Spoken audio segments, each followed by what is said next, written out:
আমরা আমাদের জায়গা থেকে অলওয়েজ বলি যে আপনার প্রোডাক্ট যদি খুব স্যাচুরেটেড হয়ে যায় ওইখানেও আরওআই বেইস মার্কেটিং করা যায়।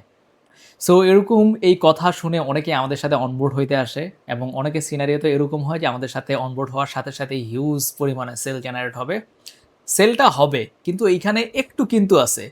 সো কিন্তুটা হলো আপনার যদি মার্কেট অনেক বেশি স্যাচুরেটেড হয় প্রোডাক্টের, সেক্ষেত্রে আপনার ইনভেস্টমেন্ট ওই লেভেলের যাইতে হবে। লাইক আপনার প্রোডাক্টে যদি কম্পিটিশন একটু কম থাকে, সেক্ষেত্রে অল্প ইনভেস্টমেন্ট নিয়ে নামলেও ভালো করা যায়। কিন্তু আপনার প্রোডাক্টে যদি অনেক বেশি কম্পিটিশন হয়, সেক্ষেত্রে কিন্তু অল্প ইনভেস্টমেন্ট নিয়ে নামলে এটা কাজ করে না।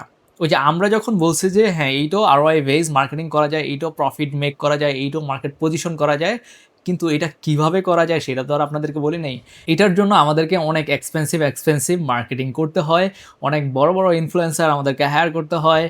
যারা মার্কেটে অনেক পপুলার তাদেরকে আমাদেরকে এন্ডোর্সমেন্ট এ আনতে হয় এবং মার্কেটিং যখন করি, কোনো অ্যাড যখন মেক করি, সেইখানেও অনেক ইনভেস্ট করা লাগে। সো এইটার মানে এই না যে আপনি জাস্ট কোনরকম টাকা-পয়সা নিয়ে চলে আসবেন এবং অনেক মার্কেট কম্পিটিশন থাকা সত্ত্বেও আমরা আপনাদেরকে হিউজ পরিমাণে সেল জেনারেট করে দিতে পারবো বা আপনার বিজনেসের জন্য একটা মার্কেট পজিশন ক্রিয়েট করে দিতে পারবো। এটা আসলে পসিবল না।